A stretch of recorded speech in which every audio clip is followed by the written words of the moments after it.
So we wanted to try to do something new as RVC to bring some awareness to the fact that there is this election and all these awesome candidates that we have here, just giving their time to talk. So, quick introduction to RVC. I'm sure you guys pretty much know who we are, but Ralston Valley Coalition got our start back in 2020 during the Amazon situation over there in Indiana. We've kind of grown since then. Basically, work with land use, work with other community members, what have you, to see if we can help out. Obviously, our mission statement, working together to protect our community quality of life in Ralston Valley. We hold that to be very important. We're multi-partisan, we're not partisan, however you want to think of it that way. We just try to keep facts, not feelings. So, Gina's going to be running the AV, and Mike Schweitzer is over here doing the live stream. What's that? Yeah, no, I'm pretty sure you know what you're doing. And we have 4 fire candidates here tonight. Each one will be doing a presentation. We thought this might be better because we literally don't have enough information and life experience to know what questions to ask. We're in a position of listening and learning tonight. And then later we'll have a Q&A based on what we might learn today. So they'll have about 15 minutes or so. It's a very informal night. So a bio, share some background, share why they want to run, and they all came with a presentation to help us learn something tonight as well. So we have Eric, Jack, Jim, and Clint tonight. Oh, sorry, backwards. I didn't see you guys were sitting backwards like that. But and then after that, we're going to have the emergency manager from the city of Arvada, and Brian's going to be talking about what the Community Wildfire Protection Plan. Is that it? Okay. And as well as Christopher Warren, the fire prevention specialist.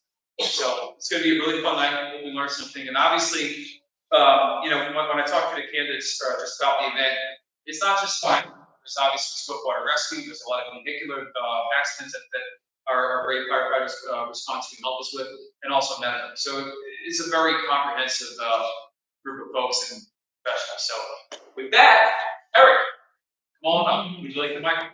Sure. Okay. When in Rome. Go. Yeah, thank you, Mike, for the brief introduction. I got to know Mike a little bit, gosh, was it last October? Because I ran for county commissioner, which was a lot of fun. I encourage everybody here to run for political office. If you can't get your name on the ballot, you can join a minor political party and you can pretty much get on immediately. It's a lot of fun. It gets you involved, gets you out there speaking, overcoming your fears, all that good stuff. But I met Mike because he neglected to invite me to the RVC forum back in. And he only, We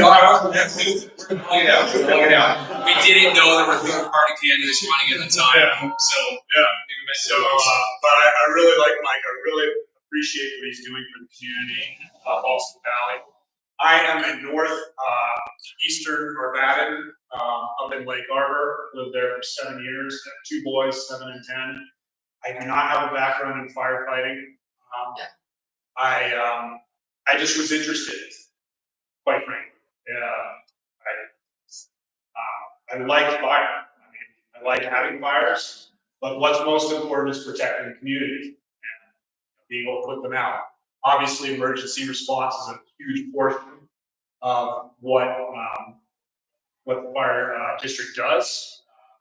And you know, these 3 gentlemen over here were very successful in merging the Fairmount district into the Arvada Fire Protection District. And I don't live in this part of the city, but what I can tell, I haven't heard anything negative about that merger. Also, so a little more about myself. I have two boys, they're in the Cub Scouts. We were just out at Lake Arbor Station last Wednesday. We took a tour. I did not campaign there. I did not tell anybody I was at. I was just there for Cub Scouts. This is and I learn a lot. I like doing this because I get a chance to learn. I get to be out and meet people. It's a lot of fun. Lost my train of thought here for a second. I guess we can get to the slides here. Yeah, please check out my website. It's So you have to change your graphs to art tonight. okay. So that we can hear you. Okay, I apologize about that. Your video on it. I don't get either. Is it on? Is it even on? Doesn't seem like we need it, but I'm thinking it might go. Yeah, okay, it's on. Good. I love being I love going first. I love being the guinea pig. I love kind of being the guy that, break through the wall, break his nose. I've been involved with minor political parties as well too. Something called the Unity Party. My friend at the time founded it. All he had to do was go out and petition, get 1,500 signatures when he was crazy enough to want to run for Congress, and that created a minor political party in the state of Colorado. So I've been involved with that from the very beginning. I've done that too much, actually. I left the party because it's just so hard to win as a minor political party candidate. But win or lose this, I'm not going anywhere. Either I'll be on the board or I won't. And if I'm not, either I'm going to come back and try this again in 2027, or I'll look at other things that are interesting too. But this particularly interests me. The Marshall Fire everybody talks about is devastating. We want to do everything we can to prevent that. I want to be involved with that. Listen to concerns, listen to solutions, ways to prevent that all. You can go ahead and put the next slide up. So I decided to focus on what I consider to be a pretty low-hanging fruit, home defensible space. I'm not going to read through all of this here, but basic idea is you can't have combustible material there. Try to put my money where my mouth is. I had to trim back a big cottonwood tree that was hanging over my house.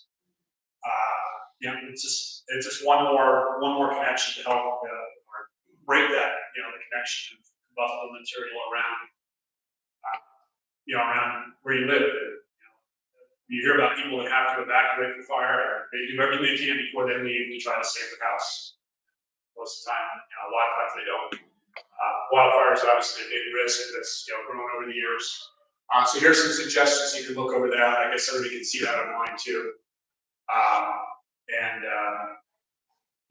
I would suggest everybody doing a little bit about that. We're going to talk about this a little further on because there's a legislative bill that came out that I was involved with this last year. We'll come back a little bit. You can go ahead with the next slide. So you basically, basic idea is clear out. Clear around your house. Give a nice 10-foot gap. It's a good reference. If you're lucky enough to have 30 feet of offset for your house, 100, clear out there too.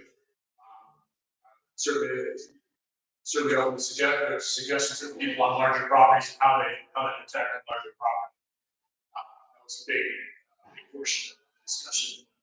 The state legislature is talking about Senate Bill 9 or House Bill. Copy that here in a moment. Let me just go back and talk about myself, other things I'm involved with. Involved with Colorado High School Water Polo Association. I grew up in Southern California, I've lived in areas that are affected by wildfire pretty much my entire life, say a few years in college where I was in Western Massachusetts, which left the risk of wildfire. Involved with that organization, talking with one of the other candidates, told me he was great guys running, involved with the mountain biking community here in Colorado. So I think we have the right candidates up here at the board, or either seek re-election or make themselves available as an option.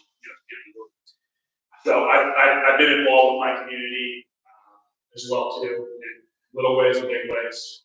and this just seemed like a really good opportunity to be in here. I was interested in learning more. So yeah, next slide.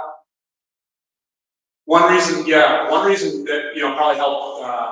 There were two things that actually that precipitated my drop my name in the hat. I talked with Ted Terranova, previous fire board member at the Kiwanis the other day, and I was just asking about his experience on it. He told me basically, okay, well, if you want to do it, if you put your name in, you got to do it by Friday. It's Wednesday, so apparently my wife's voter registration isn't good, so somebody else had to witness it. But a neighbor did that for me. It was relatively easy lift. But the other reason that that was the proximate cause of me getting into the election was just talking with somebody on board, getting out there, networking with your community, and hearing more about other people that are involved in that way and their lives and how they've been able to help. But these are two bills that came out. And actually, I owe this a little bit to Mike as well too, because he kind of alerted me to these ones, and I was like, yeah, I'm interested in what they're doing, not only here in Arvada, but also at the Capitol, that affects the state. And I testified on this one. I actually testified against it, just concerns of, the growth of government. I would strongly suggest the fire board, not get too fine heavy, even though it's a good cause, but may not be the best solution to mitigate that, or there's some concerns with allowing the district to act and enforce the law, but it's law now. Paul signed it on the 31st last month, and it's with us now. The next thing was detection for components of wildfire mitigation. I just actually I've known the sponsor of that bill since she became a state house rep back in 2020. I was running for a different race at that point, and I considered dropping all the way back down to state house, and I just realized I'd never be there. So Lindsay had already sponsored this bill. It required, there's a new basically a fire fund. It is, I don't have my phone on me, but I'll answer questions, maybe more questions on it when we get to that point, because I just got fresh information on it. Just passed the third version, creates a fire fund for basically AI cameras to detect fire. Maybe I was just talking to the union leader here, Ryan, saying it's tough. How do you prevent? Well, maybe a good way is to detect it. So I think the heart's in the right place. There are some concerns with privacy. I'm not sure those have ever been really fully addressed. So, but it's part of citizenry to stay above that and make sure that whatever system we do employ is the right system. But it is a system that could potentially benefit us. Detecting wildfire, and she gave me a good example, which I'll read later if somebody wants to ask that question about how it reduces response times, just being able to detect it sooner. So these are some things to keep in mind, and that's all I'll say for right now. Be happy to answer any questions.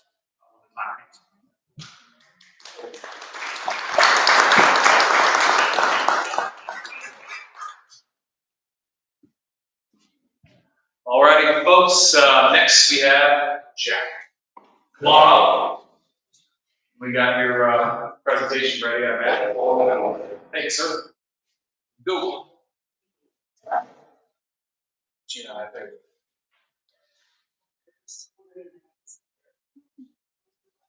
Okay.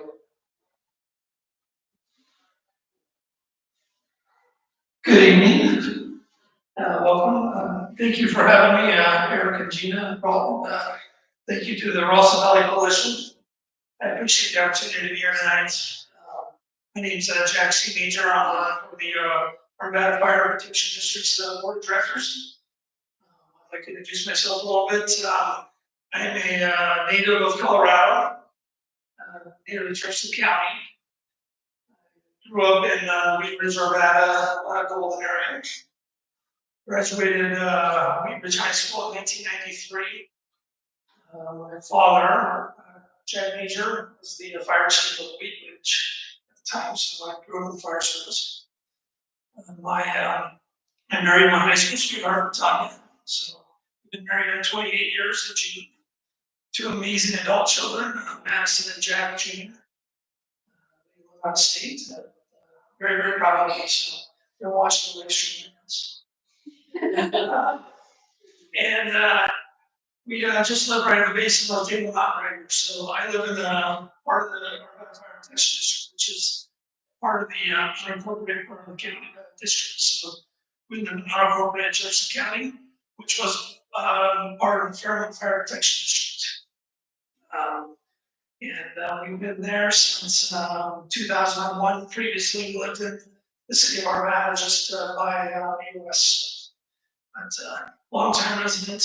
I work with my family and our family mechanical contract business, which has been in the family since 1970.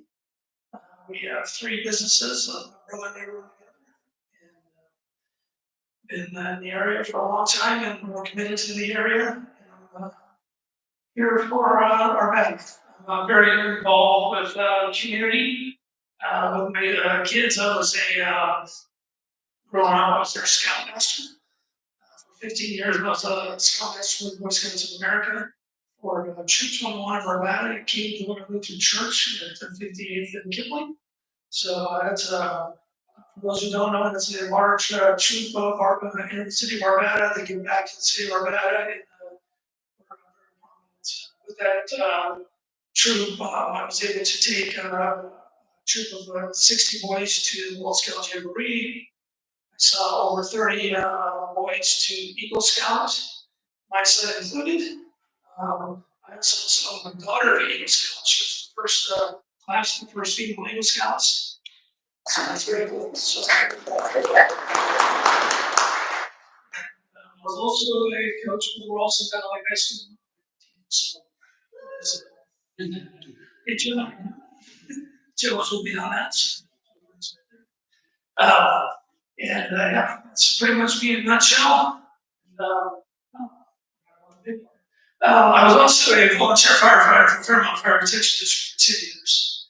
I bring that time with the rank of firefighter, engineer, lieutenant, and captain. I retired as the rank of captain. And I'm currently serving as the president of the Fairmont Fire Protection District Board of Directors. And I was on the board of directors during the merger with the Arvada Fire Protection District. So I'm proud to say that that was a very successful merger. We worked really hard with Arvada Fire and the board of directors of Arvada Fire and entire staff. And couldn't be more proud of how that merger went down.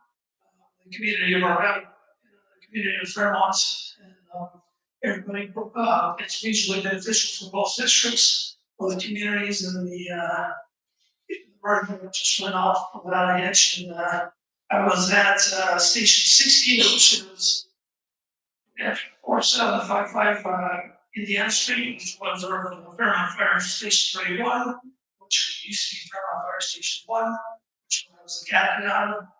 When 125 the merger took place, and it was amazing. The time dropped and changed over, and the crews just changed their shirts. And it was amazing. It was an awesome switch. So I'd be more proud of Chief Hawk and his department and Chief Watson back here. So thanks for coming there. So yeah, it was great. Really enjoyed that. So enough about me, and as I said here, I'm a native Colorado, retired captain, current board president. Pretty much done for all this. Yeah, go to the next one. Why am I running?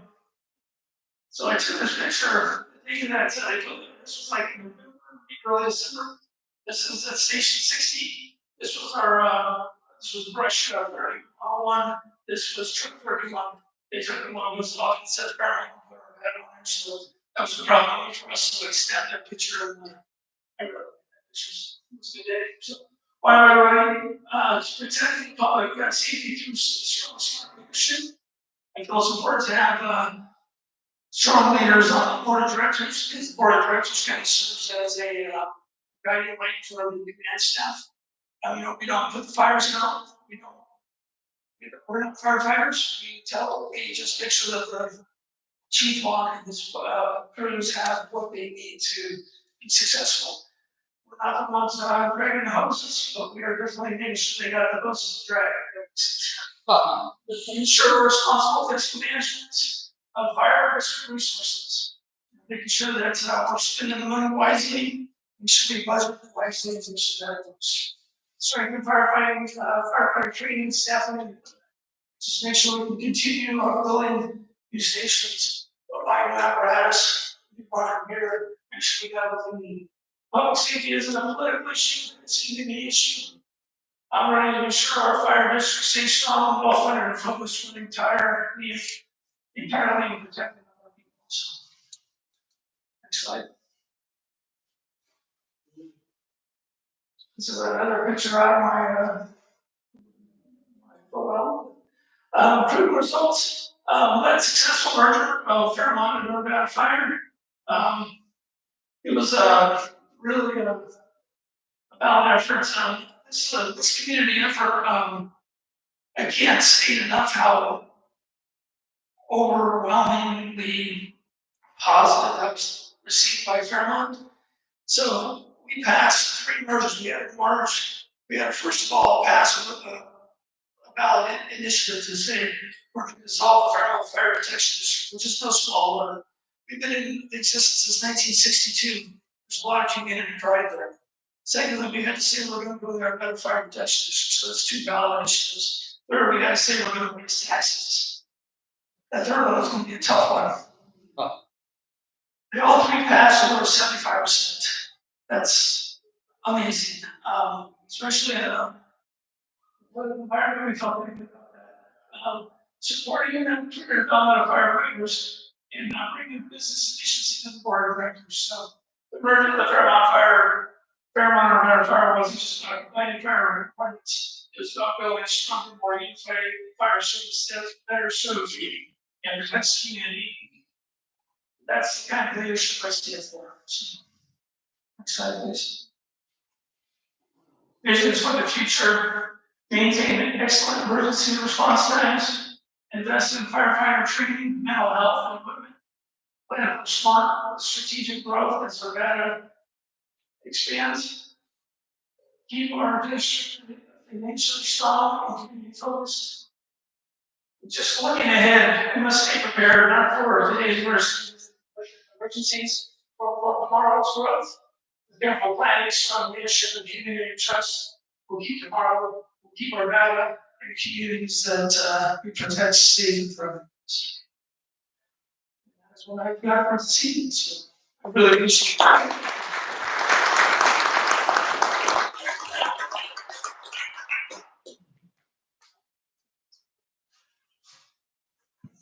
All right, next we have James. Is that ever now that she's closed? Yeah, right. Thank you again for the opportunity to meet with the community and talk about the district. A little bit about myself. I'm running for my last term to for the fire board. It was interesting how I got on the fire board in the first place. I thought for a second I was going to run through the water district over here. And then I got a call from one of our directors saying, "No, we really need you over here." They bought me a nice lunch. Now here I'm at. Now I'm running through my. You get your turn. You get 3 turns, so I'm running my last turn. I wanted to step back and just make sure that does everybody know what a special district is in Colorado? That's where we'll start there, right? It's an entity. It's its own taxing district. You're going to see it on your tax bill each year. There's a mill that's associated with that. Now, it's as the state goes, things have a pecking order. Okay, so the state usually trumps the county trumps the city, and the city trumps special districts. So you'll find yourself in a position of weakness when you're trying to negotiate something with somebody somehow, some way. So that's just an experience that I've had. I was with the Apex program. I worked for 12 years before I was on the fire board. And there for 6 years, I was on the Colorado Special Board because I went on a rant about some state legislation that had no business being a part, and they said, well, that's a pretty good rant, we want you on that.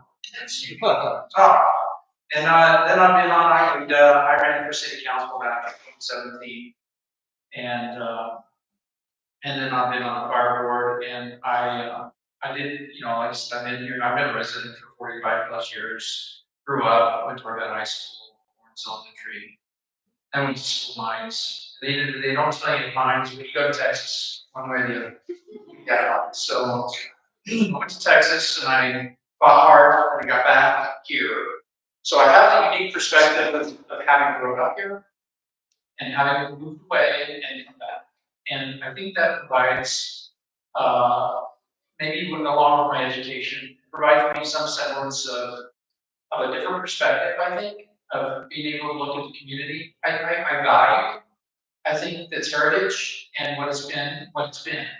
But then I think having gone and seen some other parts of the country, I work for BP down there, by the way, so I got to see a lot of the world traveling around doing project work. And you just to get a different perspective on kind of what's important and what's not. And what I just really appreciate about the Arvada Fire Protection District is just the staff and firefighters' dedication to y'all's table, quite frankly.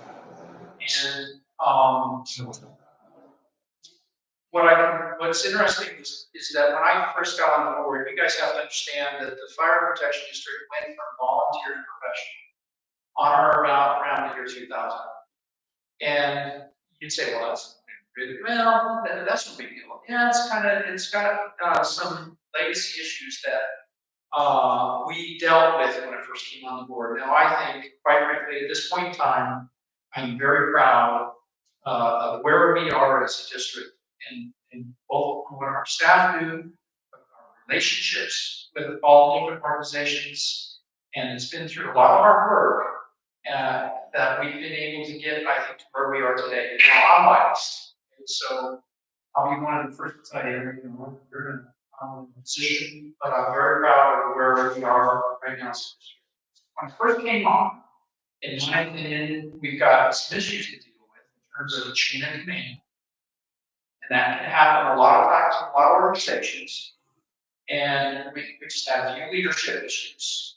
And then I think we have some communication issues, and relationship issues. The board negotiates a collective bargaining agreement with our union. Our union president is back here, Ryan. And I think we've done a great job of getting to a point where we can professionally negotiate something or discuss an issue.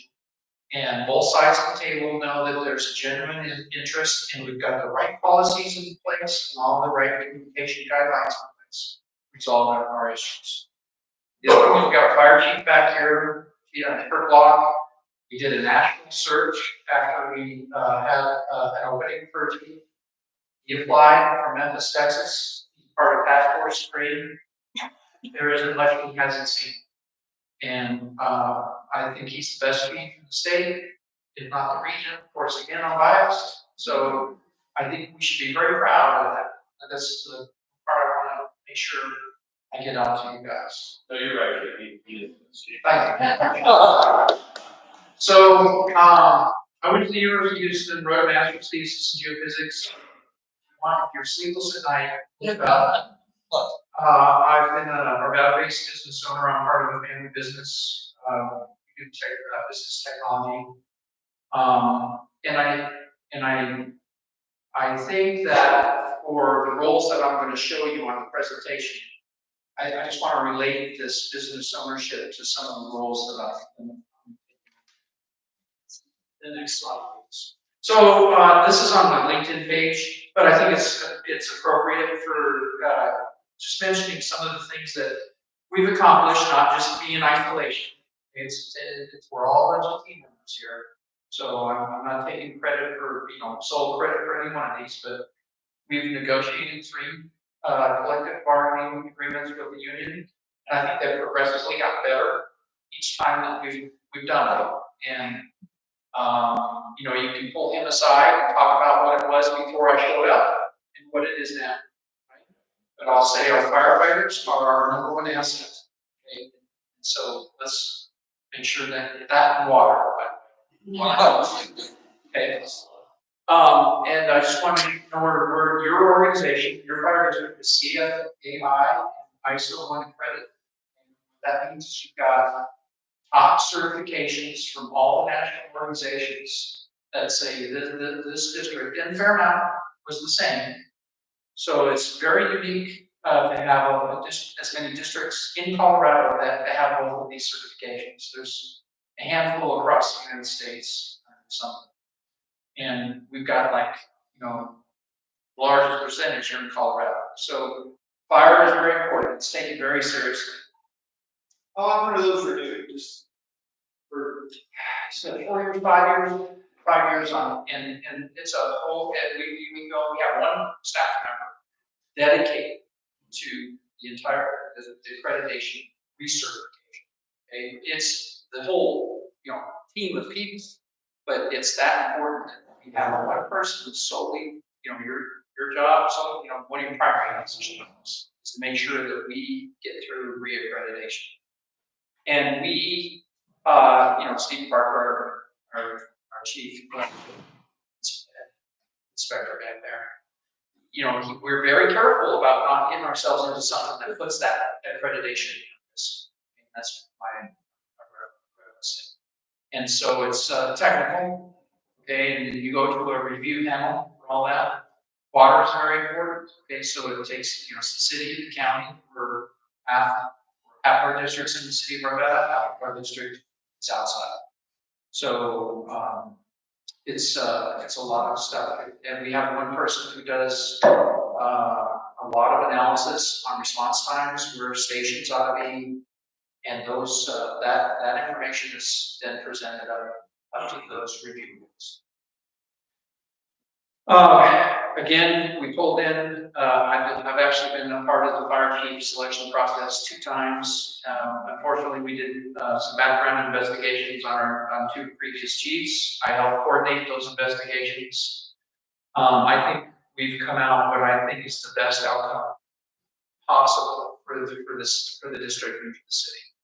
It's kind of crazy how things turn out, but I'm hoping everybody maybe would sit back and say, we negotiated everything that we negotiated for the right time, at the right time, and the right reason. We did build recently 2 new fire stations. We actually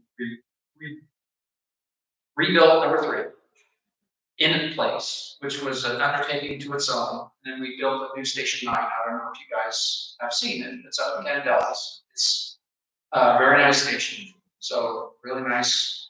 We have an apparatus up there that's a Type 3 truck for fighting wildland fires. I don't know if you guys have seen it. It's on social media. It's quite the vehicle. And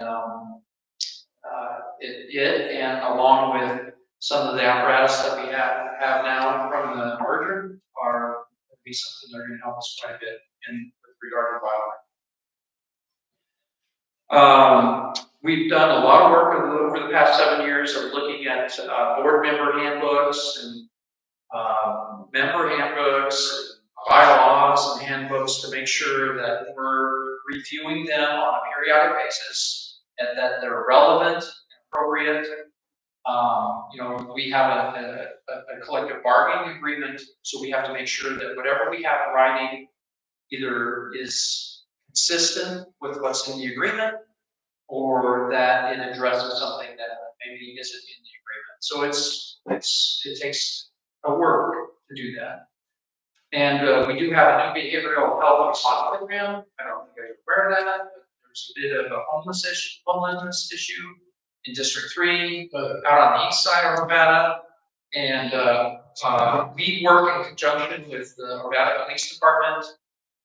They have a program as well. And so we are constantly running, trying to reduce the cost to you as the taxpayers, Because if, with this apparatus and staff, we can address a mental health issue without having to run somebody to the emergency room and roll a bunch of trucks and whatnot. So we're trying to efficiently address mental health in the city without, well, I think it's optimally without spending a lot of money doing it. And that again got, it's not like the board got in business and started, designing things. We just provided the oversight to say, yes, we are favorable to this program. We'd like the chief to put something together, and we'd like it, done before your review. So something as easy as that. We did stabilize our revenue. I don't know if you guys are familiar. We talked about Gallagher and Tabor and everything, but it was at one point in time kind of putting the hurt on special districts, especially, well, actually mostly in rural Colorado, because their housing rate prices were not going up, but the residential assessment rate was getting depressed so much because of how much housing was increasing in Long and Front Range. But it was essentially kind of putting a little bit of a pain point not only on them, but on us as well. And so we ran, in 2018, I think we ran a decalendarization that basically pins the residential assessment rate at 7.2%. I think what I'm proud of is that our issue that we passed allows that residential assessability effective mill levy to drop if for any reason there was some catastrophe that caused the residential assessment rate to go over 7.2. Okay, so a lot of districts didn't do that, and so in the case that would happen, they would be having an issue of, guys, we gotta get some money back to the taxpayers. Okay, and ours was designed efficiently so that if it went the other direction, then our mill levy would drop. I think that was kind of a nice thing for us to have done.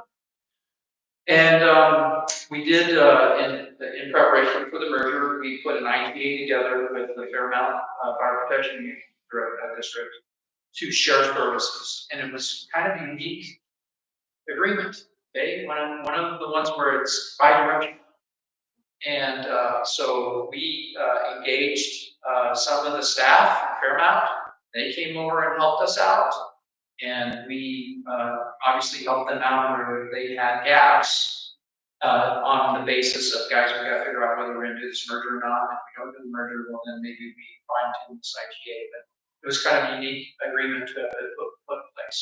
And then, of course, we did the merger and acquisition. And I had a lot to do with that on the front end, maybe not so much on the tail end. Fairmount did more of the legwork on the tail end, but on the front end, we all of us, we sit back and say, geez, what's driving you to want to run for the board? And it's not the money. Okay, I just want to be sure. And for me, I work with VP, and I got a lot of organizational issues. These guys are very professional. It's fun to be a part of it, to watch them improve and thrive. Some board members think that we're a little bit of a chamber. None of them are here. But not quite what's driving me, but certainly this merger was a bullseye for me, in terms of what my skills are, what I bring to the table, and how I was able to help the district.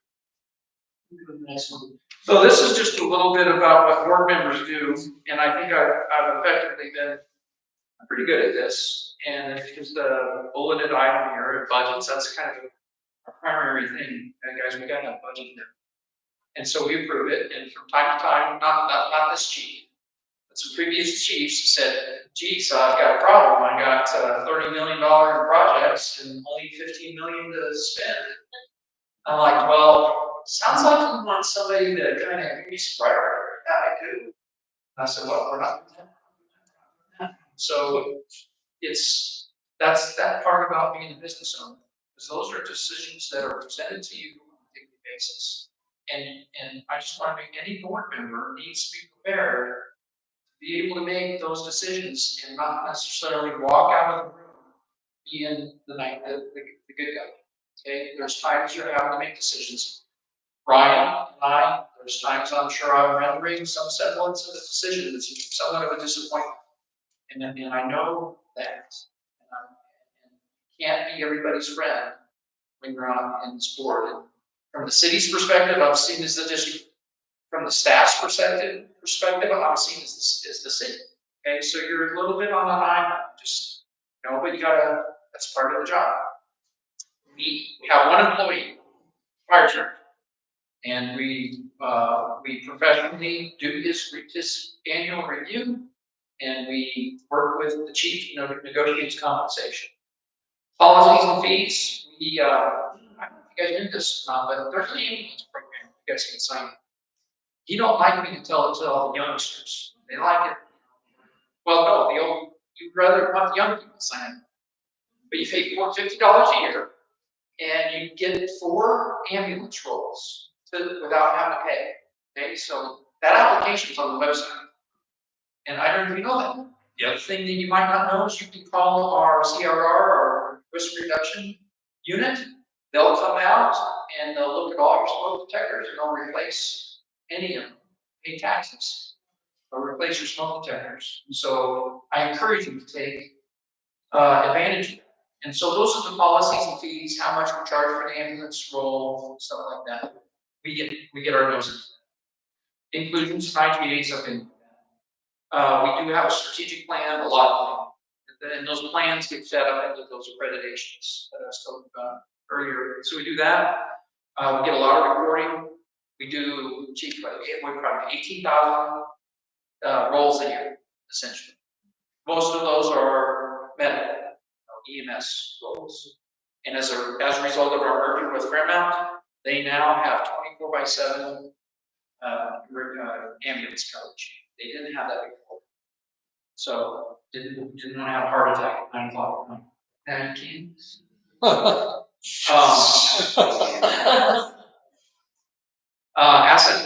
Asset management technology, these apparatus are very expensive, $1 million plus. They take years to acquire if you want to buy them new. So we're constantly, we've got a very creative leadership team that pulls in apparatus off the market when we can. We're part of that approval process. And obviously everything has to be in top-notch shape. I can't not have it unreliable. Then again, the CWPP and the wildland efforts are important. We're in a risk area, right? With the winds coming off the front range. I agree with everything. I personally say if we have a red flag day, I sure hope there's a whole bunch of telescopes right now out here out west, or some binoculars, making sure that nothing bad happens out west of us. So, and I'm pretty sure that is happening, although I'm not the guy doing it. Branding and marketing, not this chief, but a previous chief who said, hey, I want to change the logo of the district. And that happens a lot of times when you appoint a new leader. They want to kind of change things up a little bit. And so our board, just quite frankly, the board said, yeah, hey, we're okay with that. But you guys got to realize that there are people in the city who are trying to scrape up dollars to pay for rent, trying to pay for food. So we're not going to spend a lot of money doing it. And as gear, different gear goes out, the new gear comes in with the new logo, right? We're going to spend a lot of money doing this. And by the way, if we do change the logo, we typically want to own it for about 8 years minimum, right? That's just in the world of advertising. The logo is usually good for about 8 years. Then as board members, we've got a whole bunch of events. We've been in the parade. There was another event this last Friday for the police. And so as a board member, you just are obligated, it's a good thing to sign up for some of those, okay? Chamber events, stuff like that. Be a part of the community. That's sign up for. And then teamwork. And what I mean by that is I did a lot of soccer, I was a soccer coach with the kiddos. And you're the leader, you're the guy. Okay, hey, what are we doing? You better have a plan. And I do, these guys that test me from time to time, I got a plan. But we're all called equals, okay, on this board. And I've seen a lot of times when board members come in, not thinking this. That's the problem. And so I've tried to, you know, I think I can make the distinction between, hey, I'm the president of the board. Well, actually all that means is that I moderate the agenda. Okay, that's it.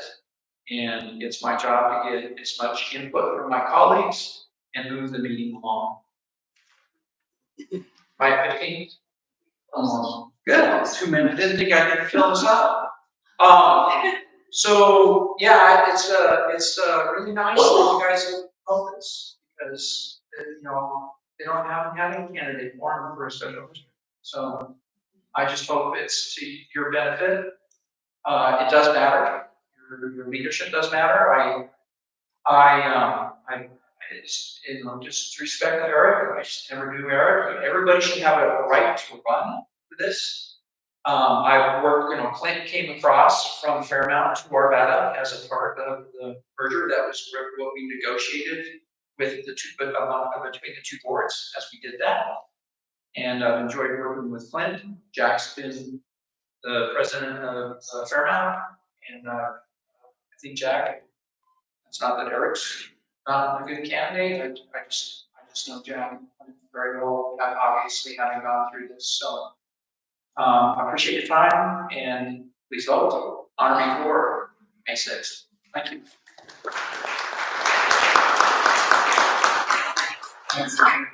Clint, come on up. Yes, thank you for everybody for taking the time on the conference. It's really a special day. Here you go. Thank you. Thanks. Very nice event. So a little bit about me. I've been here for pretty much my entire life. I went to Skyline High School in Longmont and spent plenty of time there, and then moved to the Denver area when I was roughly in my 20s. And since then, I opened ATS Decent Performance in '93, and that was kind of the beginning of quite an adventure. When I opened ATS, it was just myself, and then it quickly grew to 10 people, and then 15, and then sometime around 2004 is when I purchased the big building that you have up on 52nd Ward Road, which is ATS Decent Performance, which was quite a deal. And when I opened that, you know, I had no idea what was really going to be involved in running such a big business in such a big building, and specifically the rules that were involved, like fire suppression, and just everything that it took to actually keep people safe and move things along. So I pretty quickly got to know the boys across the street, which was Station 2 then, I believe Station 2. That was quite some time ago. Today it's a kind of storage facility. But you know, it was really interesting. I really got to know a lot of the firefighters well, just because most of those guys are kind of performance fanatics, and they all love their trucks and their diesels and everything else. So, you know, I really got to know those guys as well. And during that time, the building was pretty much empty. It was just a shell. So as I developed a relationship with them, you know, I asked them, or they asked if they could use the building for doing some training exercises. Well, what I didn't realize when they said training exercises, they kind of meant, and we built a fire inside the building, kind of a bonfire, and string some ropes and ladders down one of the big ducts, and I thought, yeah, that's no problem. Well, it ended up severely trashing the building. I mean, there was smoke damage, and so it's what is the showroom today. I kind of laugh about it because when they went in there and did all this training, that it did such damage, I ended up completely demoing the entire building in front of it and rebuilding it, and essentially built out the showroom that I have today.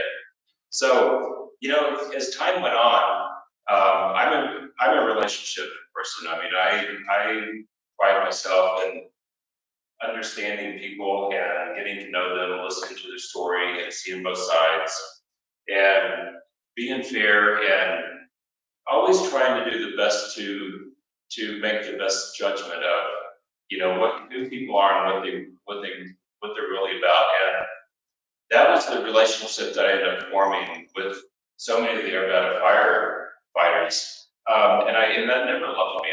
I kind of kept that going for the entire time once we got everything built, and then we started using the facility to do training exercises as far as how to inspect the sprinkler systems and you know what the risers do and how the access to the building and all those things. So I thought that was really interesting. That was a side of the business that I'd never seen on that part. Well, throughout the years, you know, as I continued to grow the business, you know, I ended up learning a lot about people, a lot about business and budgets and how things work and what it really takes to run a big business.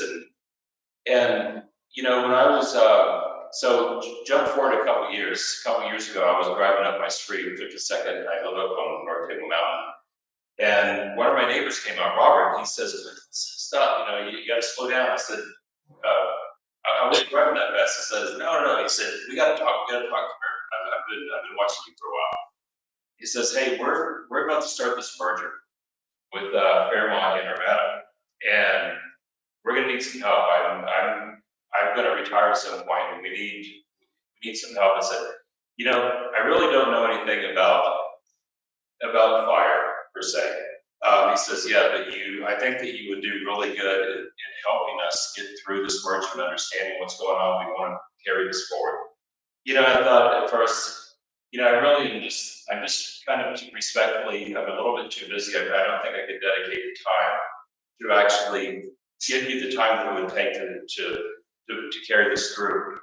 And then a couple of days went by and he hit me up again, and I got to talking about it. I started talking with my wife and Nicole, and she really talked me into. She says, you know, you really need to do this. This is such a great opportunity, and look what you've done with, you know, you're almost 100 employees, and you know, you live here, and this is just such a great thing. And you know, I thought, you know, you're exactly right. This is an excuse to myself. I don't know why I'm not taking this opportunity. So I called Robert, and he says, "Great, I knew you were going to accept. Like you're." And so that was the beginning of my time understanding this merger. And I'm telling you, this merger was quite a deal. I mean, there was a lot involved in it, and everybody was involved in it to pull this across to make it such a successful merger was just incredible. And during that time, you know, when I was a board member in Fairmont, and I started getting to know these incredible people, you know, Jack and Jim, and then and Locke and everybody, you know, it made me so proud to be able to be part of the future growth of the Arvada Fire Department and how we can move this thing forward, and not just move it forward, but continue, you know, what everybody has done. You know, I went through on the backside of some of the disorganization of what was going on several years ago in the Arvada fire district, and it wasn't alignment. There was some problems. I mean, there was some problems going on that needed to be directed, and I watched these guys take care of that and handle it. When Chief Block came in and you know, continue to build this team around them. And leadership, it starts from the top and it goes down. And you know, I'm not going to sit up here and repeat everything that these guys have said, because literally Jim and Jack, I mean, being on the board and the direction of leadership and how things are moving forward and what has been corrected and what's been fixed is so powerful. It's just incredible. And once you get to that point, and I think you kind of get to that point in any business, once you get to that point when you have the understanding, you have the drive, you have the desire to not go backwards and make sure everything continues to get better, and you build policy and you enforce that, it makes everything so strong, and there's no mountain you can't move when you get to that point. And that's one thing that I feel that with the understanding of where we've gone and where we're headed and moving forward, it's definitely my pledge to move forward with this and make sure that we continue to have these policies in place, and we put the firefighters in front and make sure they're number one, and that leadership and the people that are involved, and making sure that money is spent in the right programs, and we continue to build this. We don't waste the money and go the wrong direction. And it's all about, you know, we're a community, and when we're a strong community, and we can understand that between each other and strive, you know, there's really nothing we can move forward. So, you know, I'm just very happy that I'm in a place today that I can develop the time, or devote the time. You know, my business is doing really well. I can kind of move to the next chapter in my life, which is really dedicated to the community. It makes me extremely proud that I can spend this time in the community.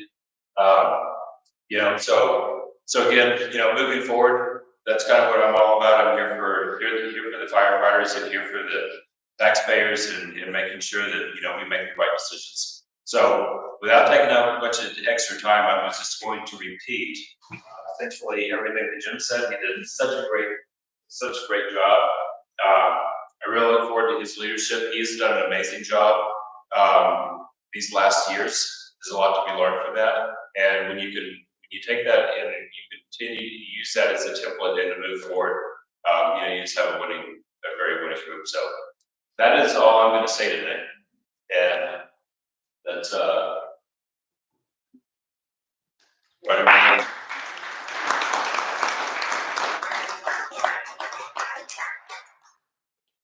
Thank you, Glenn. It's a great set of presentations. And just once again, May 6th, please go vote that for reform. And now we're going to move to Brian and Chris. We're going to talk about the CWPP, its implementation, the Wildfire Protection Plan. All right. Here you go, sir. Thank you. I am Brian Wilkerson. I'm currently the emergency manager for the city of Arvada. I'm Chris Warren, the Wildfire Specialist for Protection District. So we're here to talk about really a very important process that the City of the Fire Protection District has been going through for the past several months, which is the Community Wildfire Protection Plan. You heard some of the candidates mention it, but the Community Wildfire Protection Plan is really an anchor of our strategy to look at what are the risks and how do we avoid those risks from a wildfire perspective. I'm going to talk to you a little bit about just what it is and where we are. There's still a lot of opportunities for public participation, so we hope that you'll take advantage of those opportunities. Not too many slides, so it won't take too much time, but we'll talk it through. So, what is it? Fundamentally, it's a plan that really helps the community look at where are your risks from a wildfire perspective and how do you mitigate those risks? How do you address those risks going forward? It's very comprehensive. It's a process that literally looks at all the neighborhoods, all the areas, all the different districts, all the people that are involved in that. And so this process has been going on for about 8 months now, a little longer than that. As I mentioned, the city and the Fire Protection District partner very closely on this, but we've also had a number of other entities involved, from the county to the state forest service to a number of others as it goes through. Lots of people, because there's lots of interest, there's lots of stakeholders in this. We have an outside consultant who's helping us with some of the technical aspects of doing some of the wildfire analysis, pulling the report together. It's really risk and mitigation, as I mentioned before. What you'll see is a long report because there's a lot of ground to cover in Arvada, but it's broken into some key components that I just kind of want to point out. If you would mind moving to the next slide. So all of these are currently available on the website that you see up there, and it's open for public comment. So you can actually go out and you can provide your input through the website on the Community Wildfire Protection Plan. There's several different sections and all are in draft form. So there's the main document, which is kind of the main analysis and looking at the plan overall, gives a lot of the background. And then the first appendix looks at specific neighborhoods. Where are our biggest risks from a neighborhood perspective? And it goes neighborhood by neighborhood, high, medium, moderate, et cetera, as we go through. And so you can go in and kind of look at your own neighborhoods and see where do those fit within the scheme. The second piece is actually a really key component for neighborhoods and community, and that's what they call home emission zone draft or recommendations. You heard one of the candidates talk about defensible space and some of the things that you can do to actually help protect your home and protect your neighborhoods. That appendix is all about that. It's really focused on a lot of good recommendations of what you can do as a neighborhood, as an actual individual homeowner, et cetera. The third is the methodology that gets more into the technical aspects of how is this analysis done. And the last is the recommendations. You'll see in there that there's a lot of recommendations that have been made about what Arvada should do and what the fire protection should do to mitigate all this. Far more than the resources that we have. This is often the case when you're looking at something like wildfire and something that's as big as this. If you would mind moving to the next one. So where we are in the process is that, as I mentioned, the drafts are up and we're still seeking public and community input. There will be opportunities for in-person input and in-person engagement. Those will be starting about mid-May, and you'll see more announcements coming out about those forums. They're going to be held in a few different places around Arvada to give people an opportunity to come and really ask questions in person, look at the plan in person. There will be more presentations around it, et cetera. Once we get through that, we'll collect all those feedback and create kind of the final draft that will go to both Fire Board as well as the Arvada City Council for approval. The big component that has to happen then is really how are we going to move forward from a recommendations perspective. And that's a big resource conversation. But the really important piece of this is that mitigation and the recommendations are not just on the city or not just on the fire protection district. Neighborhoods, community members, community organizations are going to play a really important part in really driving that mitigation and driving that. There will be engagement really at all levels from a recommendations perspective and trying to move those things forward. But it's really important to make your voice heard as a community in terms of what you see, what you think that the city and the fire district can do and provide comments on the Community Wildfire Protection Plan, because the first letter in that is community, because that is such an important piece of the puzzle. It's not something the government can do alone. It really is a joint effort. Chris, you want to add? I'm just going to echo what you said just a little bit again. It really is, we're just going to continue to push this as we go to the other meetings and talk about the people push the word community, because that's a genuine solution to our problem. Is each and every layer of the community has a role in this, and we've got to find what it is that they're responsible for, get them all come together to work with everybody else to comprehensive solution to the problem. So we're just saying it right. And I know we're going to do this questions, but that's really the key things that we want to talk about. I want to make everybody aware that the draft was out there and the opportunities to get feedback for feedback that are coming. So contact information for both of us. Feel free if you have any questions to reach out to either of us. We're happy to answer those questions and provide more information. As soon as the community meetings are scheduled, which should be soon, they'll go up both on Arvada Fire as well as the city's website, as well as social media. So keep an eye out for that as well as we go through. And then we'll be happy to take any questions as we get to the question section. Just as what you guys know, that open comment period on CWPP closes on May 2nd. So it's on the website day after there. It's also still linked up through our website as well, so you can find that. There's really reinforcing that community review sign is really important. You guys get out there and go through their reviews that and make your comments on. Cool, thank you. When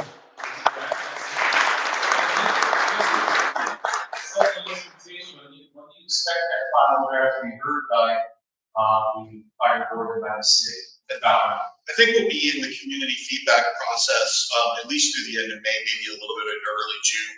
Probably take a couple weeks after that to integrate all that feedback. So probably mid-June is about when it would see those two different bugs. When it's heard by the bodies, is that a follow process or could it be shown as well? It would be part of the public. Yeah. Perfect. All right. Well, thank you very much. Thank you. And we're running a little ahead of schedule. We've got sections, so I'll let you invite Ryan. He's part of the community here. And I might have some information for us tonight. Just more of the boots on the ground scenario as well. So, right. Hi, I'm Ryan Weir, president of the Arvada Professional Firefighters. I've been president for Arvada for 10 years now. I also sit as vice president down at our state capitol for the CPFF. I've been down there as a trustee and then now as a vice president. So, yeah, I mean, the district board is a very unique situation that they're in. They do have one employee. We also keep a good eye on that employee as well.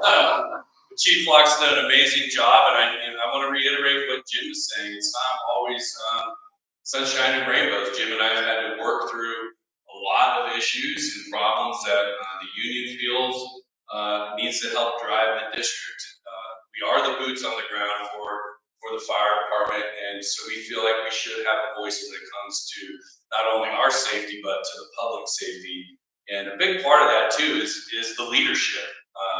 The leadership that we receive reflects on the service that we provide to the community. So when we get a good leader like Chief Flock has provided us, everything runs a lot smoother. And being able to have the communication with Jim and the board, you know, we're the union. We don't always get what we want, and sometimes that's a good thing, right? Sometimes, you know, we don't need to get everything that we want.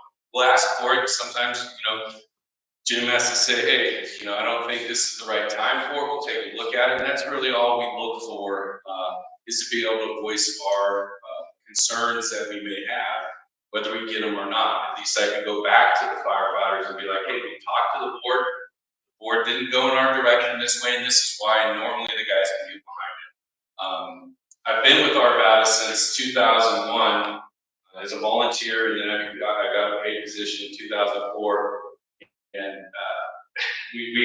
I'm going to be biased. We have one of the best departments in the state of Colorado. It's sometimes a journey on my part as growing in my profession, growing as a union president, just to see where we were and where we came from. Like Jim said, it is a big deal. In 1999, when we went to a paid department, we're still in growing pains. There's still things like that.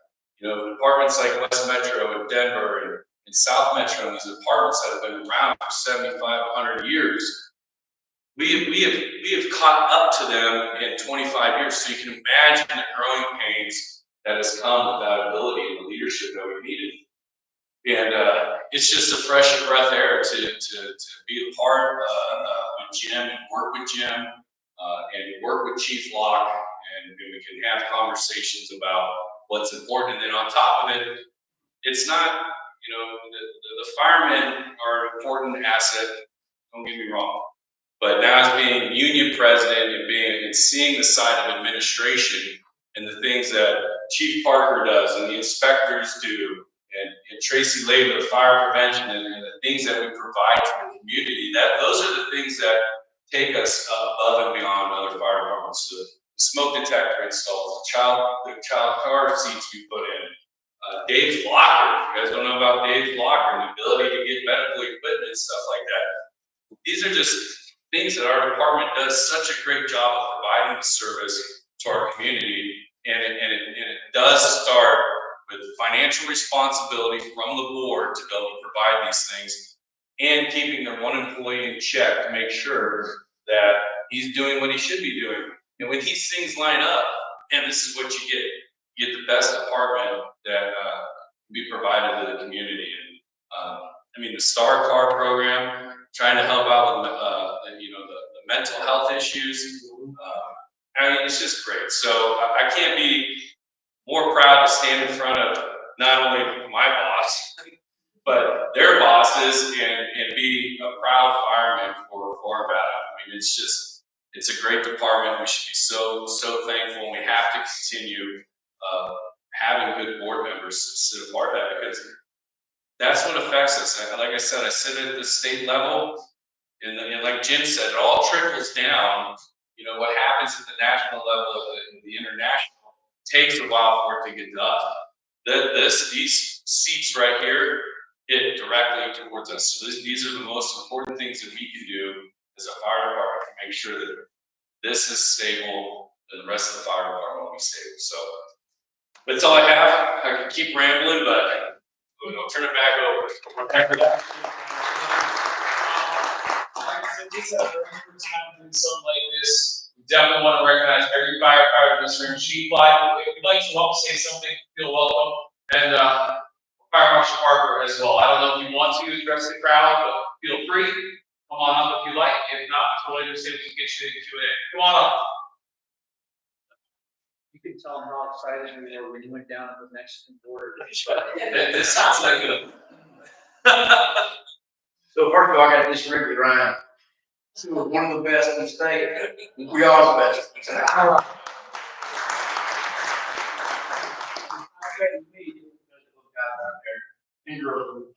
I've got a great staff, great people that work for me, great fire marshal, great CRR, great wildland, great board.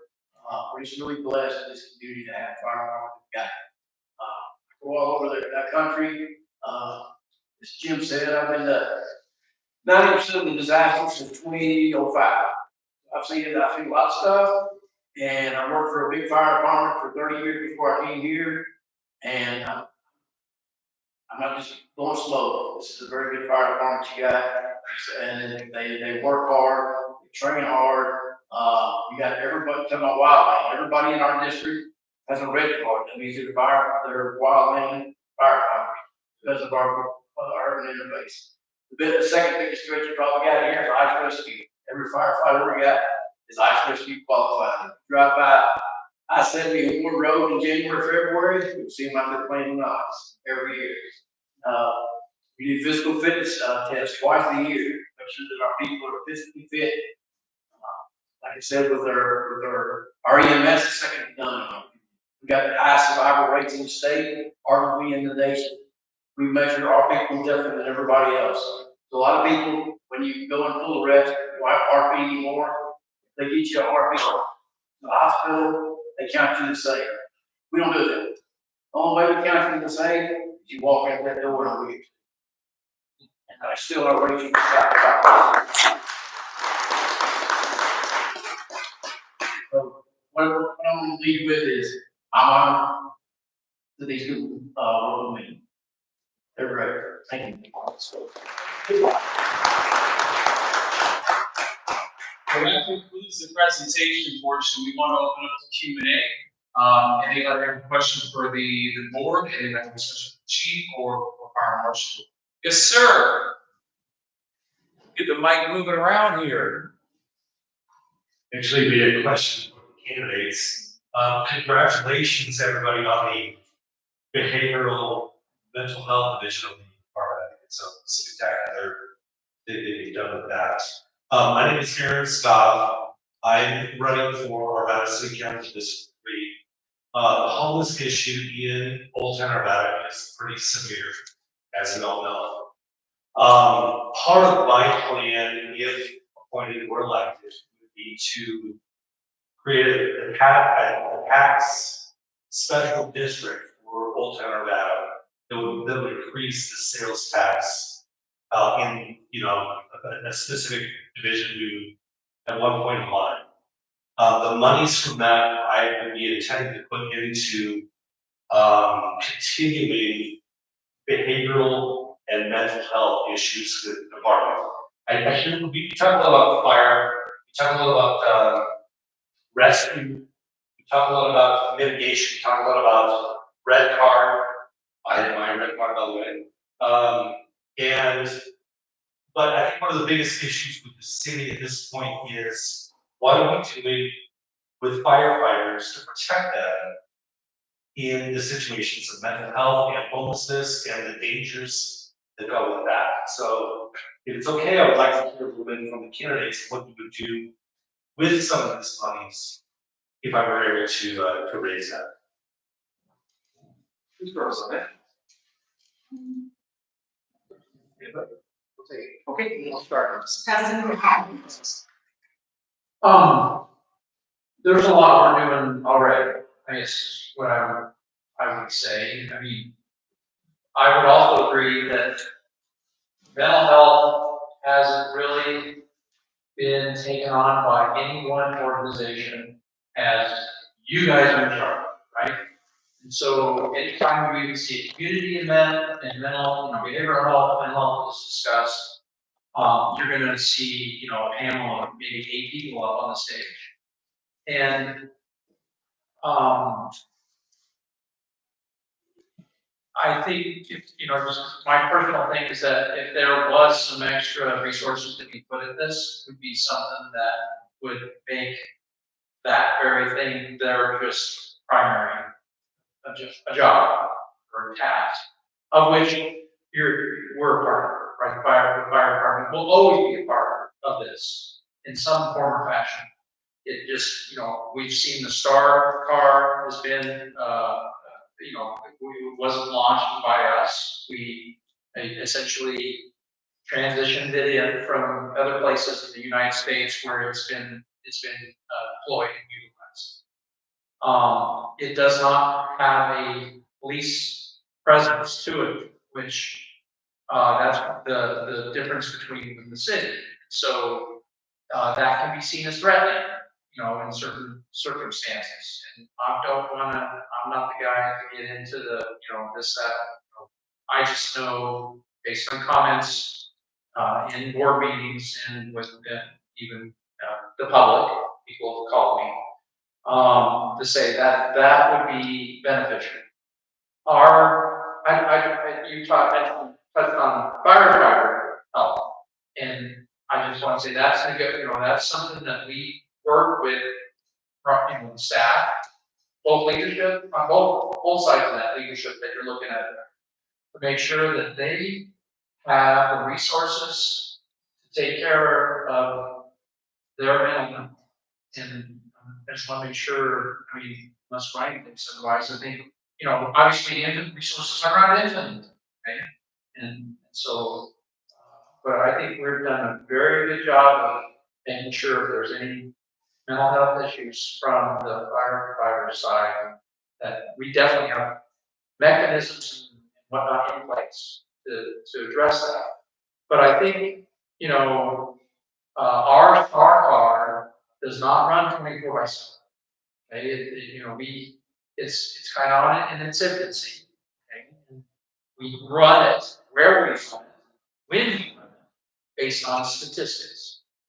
And I think certainly if there were more resources, like I said, it's not talking to the chief about, but if more resources were available, chances are it might add a shift or two, so that we don't have any gaps.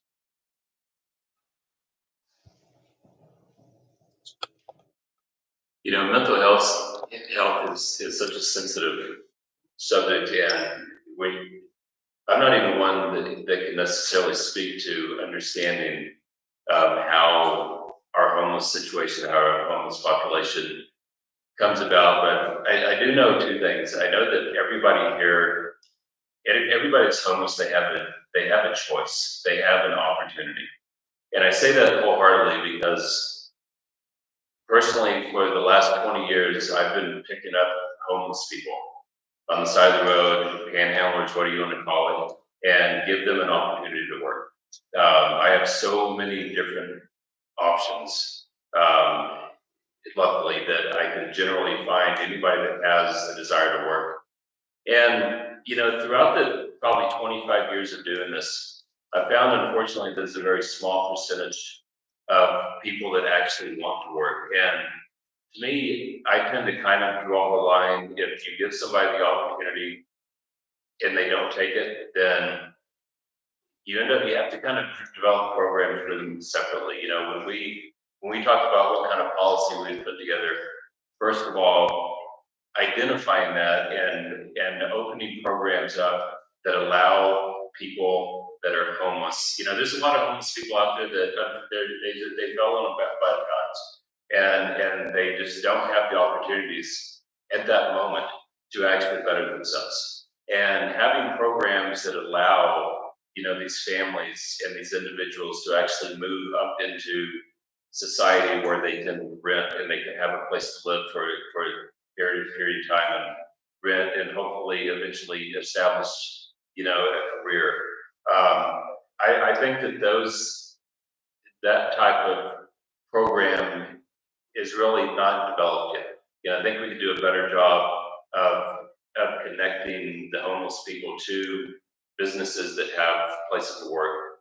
But on the other hand, those that don't want to work, I don't really have the answer to that. But if you don't want to work and you're okay just living under a bridge, I don't have the answer to that. And that's where that goes so far out of my realm that I would spend some of that time in investigating, having a group put together that can better understand, like, what is it going to take to in our society to get these people that are completely homeless that don't want to work, where do they go?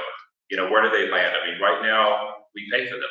You know, our tax dollars just pay for them, and that's not right. And I think that's the bigger question: is when you have people that just don't want to work, then why should the burden be put on all of us that work our butts off? Because we do that. We work so we can provide those people that don't want to work. So I would look at it in those two ways, you know, and help develop those programs, you know, to find a place for either one.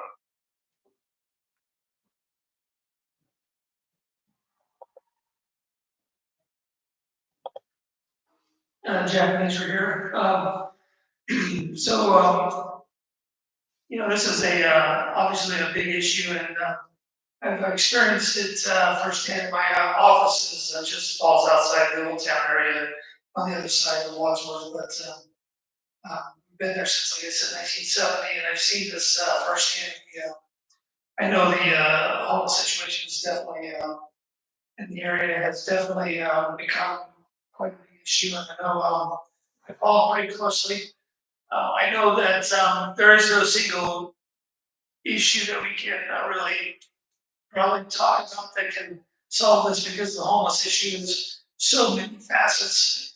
And, but I would absolutely support anything that could come down that way. There's a lot of programs that we need to look at, of course.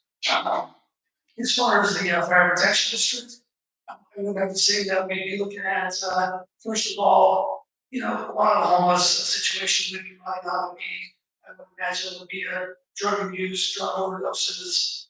You know, first of all, you know, protecting our first responders, protecting the community, protecting, of course, the people responding on. So we would look at, I would support furthering response mechanisms on that, supporting those mechanisms. I think supporting the further funding from the STAR card would be a good start. And that's how I would approach that. As far as firefighter mental health, as I said, I was a captain of a firehouse, so I have a lot of experience with firefighter PTSD, the stresses that come with the job, and I can assure you that they're real.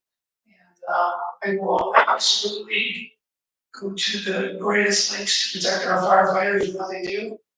It is a very stressful job, and we have got to take that serious.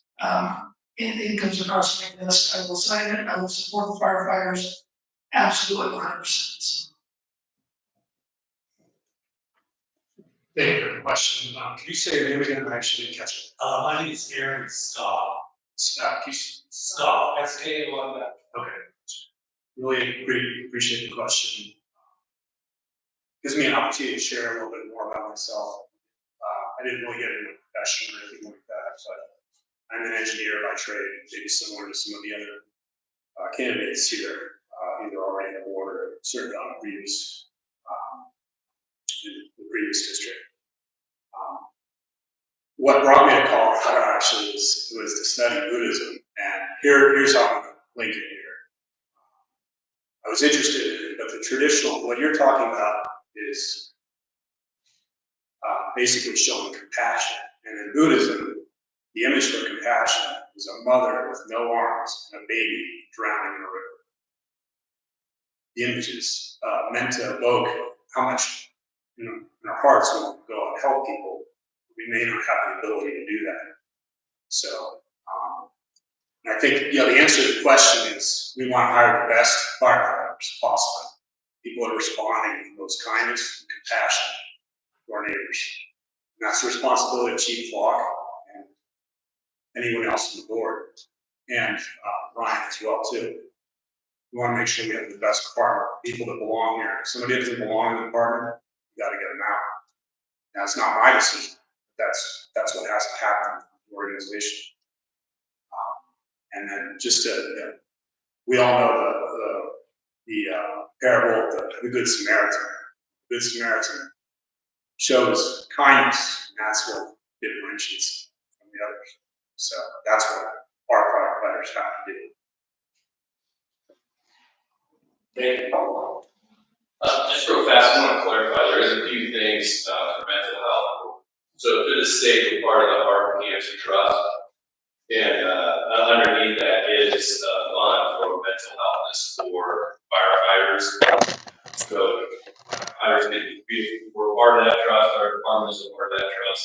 If I have mental health issues, I can apply, that goes to a board of one of our HR directors, Sue Stewart actually sits on the board for the Heart and Cancer Trust. Not that that gets you anything, but she has, the way to fill it out. So there are avenues for firefighters in mental health. The IFF, the International Association of Firefighters, has a place called the Center of Excellence. Any member who comes to me and says, "Hey, I'm really struggling, Ryan, I need some help," we can figure out a way to get him out to Maryland to the Center of Health, and then he can get some mental health things like that. So there are some avenues for firefighters in that aspect. It's just it's talked about a lot. Suicides are almost becoming the number one thing that kills firefighters over heart attacks now. So it is something that we deal with, but there are programs out there that are assisting firefighters with it. I just wanted to throw that out there. So yeah. A lot of times in mental health issues, people have to self-report, and sometimes people are really not know what to do. Yeah. Is there any avenue for folks to just be able to approach people and say, "Hey"? So we do even through our own department, we have a peer support team, and then the IFF throughout the whole country is divided between 16 districts, and each district has a peer support program within that district as well. So the firemen are, big, tough, rugged guys, and they don't like to be like, "Oh, I'm having a problem." And it's really hard. It's it's one of those things, because when we hear about a suicide or what happened, a lot of the things you'll hear is, "I didn't even know. I couldn't even tell. I didn't know he was doing that." Yeah. And that's what makes it really hard, because it's someone out of your station that you spend 48 hours with, and then all of a sudden they commit suicide, and you had no idea. I mean, there could have been maybe some things on the walls, but I'm not, the guy that's like, "Oh yeah, I recognize that. I haven't been trained in that." So it does make it very hard. But it's the culture is changing, and firefighters are becoming more sensitive, if you will, if that's a word to put on it, to know that these options are out here, and these things are happening. So it is becoming more apparent that guys are seeking help. They need help. So I think that's a good follow-up, because, a lot of firefighters are excellent. Probably upwards of higher than 50%. And I think that there's a systemic crisis right now. I think more what I was headed towards, and I appreciate the candidates' input on this, is what are we going to do to protect the firefighters moving forward with a homelessness issue that is growing nationally by the day.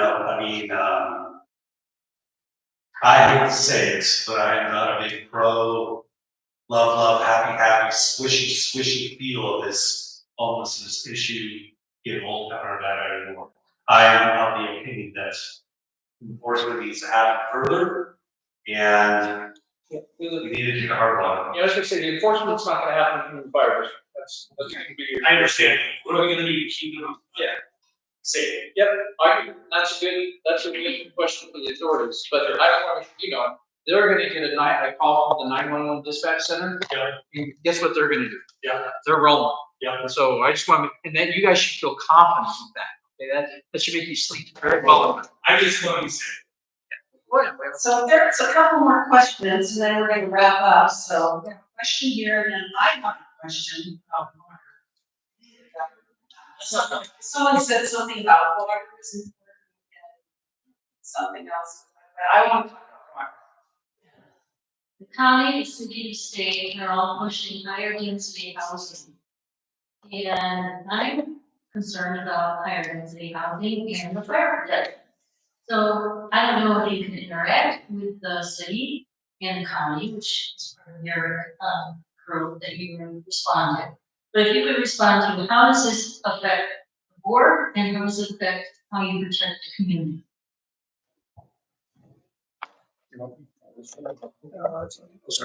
So there's a land development code, I don't even know that, and it's actually championed by the city. Now, our you would love to tell us a lot about it, but we do interact with the county and the city, mostly the city, on a periodic basis, once a quarter. He does it more often than that, and so does he. He's in touch with them more often. But I just want, like, for instance, did you know that in the land development code, sprinklers are in the code for houses that are built out west? And they continue to get pulled out by city council.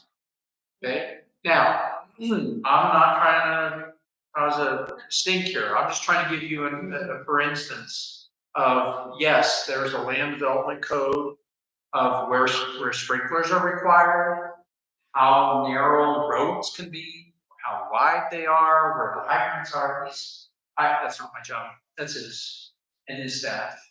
And we deal with developments. He goes and approves the plans. He does he or his staff do the inspections. You should feel rest assured or confident or whatever that is being done.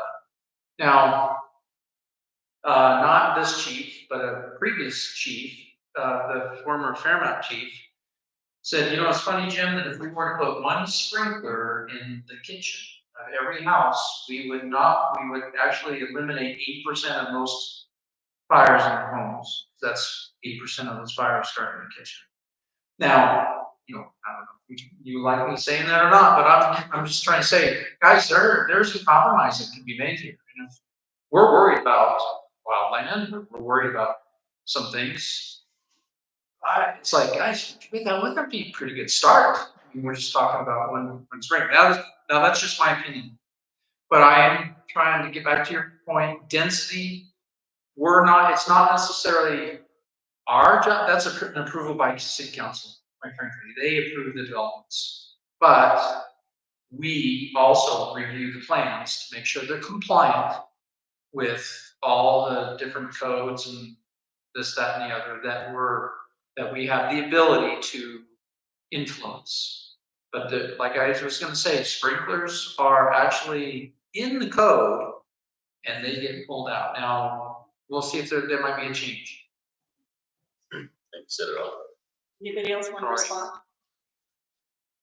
Or I can add my water question, and then you can respond. Could you ask your question just one more time? I have some knowledge also in fire code and so on and so forth, with increased density, how does? How they respond to all the more people that are going to be around and the more traffic and all that. How are you going to respond to all this increased density? Yeah, I'm in favor of increased development. I think it's just the way our world's going. So, but yeah, it depends on how if it's more renters, you know, it's what if it's.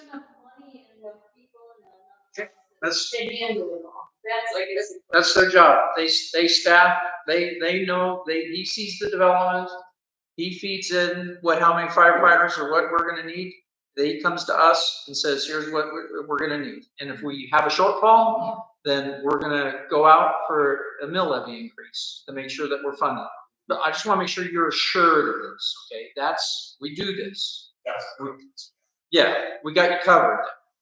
What we're trying to do is we're trying to provide the services to the increased density that you're referencing without having to add a lot of other extra apparatus and or firefighters. We are growing, right? As a district, we're growing. We just merged, so we got the back. We're doing good. These two governing bodies in the state can increase the density without giving you guys more money, so that we can have more people, more equipment to make sure we're safe. I appreciate your concern. So that's part of the, our accreditation and the ISO 1 and all that. That goes back to the if you go to the Arvada Fire website, you'll see where the stations are laid out. And Chief Osher has a really good, they do all the mapping, all the logistics and all the statistics of all the numbers of all the calls and all the population density. And Chief Locke's team spends a ton of time, and I've seen all these numbers, and they are absolutely mind-boggling how much time and effort is put into call response, call volume, call times, apparatus placement, engine versus truck, rescue, attack placement. So the team the department puts a lot of effort into, where they should place apparatus staffing. So it is absolutely, to your point, the density testing, where's the most call volume? Right now, I believe the call volume is on the east side of the district, on the west side of the district is less call volume. So, they definitely do that. So. So I'll ask my water question. It all ties in. So it's public knowledge that the city of Arvada has some water capacity concerns. I don't know. I've seen it in different things, just the recent things online. Are you concerned about having enough water to fight a major wildfire? And how does a sprinkler system in homes or even in a high density setting like apartments help if there's a wildland fire? That's, I think, the concern with a lot of us that live on the west side of town is a wildland fire, because you can have sprinklers and everything. If fires coming through like the Marshall Fire or like in California where they have the water and hydrant, are we concerned with the water as it is in our valley now? Because I know there's some issues around water capacity. Well, I think, we've talked, Jim and I talked a lot about this, but I do want to say that coming from Fairmont, Florida, we're with a lot of wildland in the face. One thing I think that's important to, wildland firefighting is not fought like structure firefighting is fought. And I think that's important. I think a lot of the news was kind of a little portion of California fires. They did have a water supply issue a lot of times, but wildland firefighting is absolutely dependent on water, but it's not depending on, you're not going to have as much water suppression as you're going to have on those. You're not going to have just walls of water, if that makes sense. So, once again, you're not going to have, it's not like you're going to have fire suppression every truck is going to be spraying water, every house is on fire, right? Because, first of all, the water supply distribution systems in Arvada, any metropolitan district is designed to handle water flows, and because there's water flows and then there's fire flows. And I think it's important to understand the difference. The fire flows that it takes to suppress fire is designed for a 1 or 2 minute incident, not a mass incident. So if you have multiple engines pulling out or multiple fire, you're going to have less water flow. So our distribution system is designed for mass water flow. So therefore, wildland incidents are spotted differently. So I think that's important to understand. We fight wildland fire differently, and that's a whole other thing. And you go to my website, there's a lot of websites I've been talking about. But so that's one thing. As far as the distribution system, on the front range here,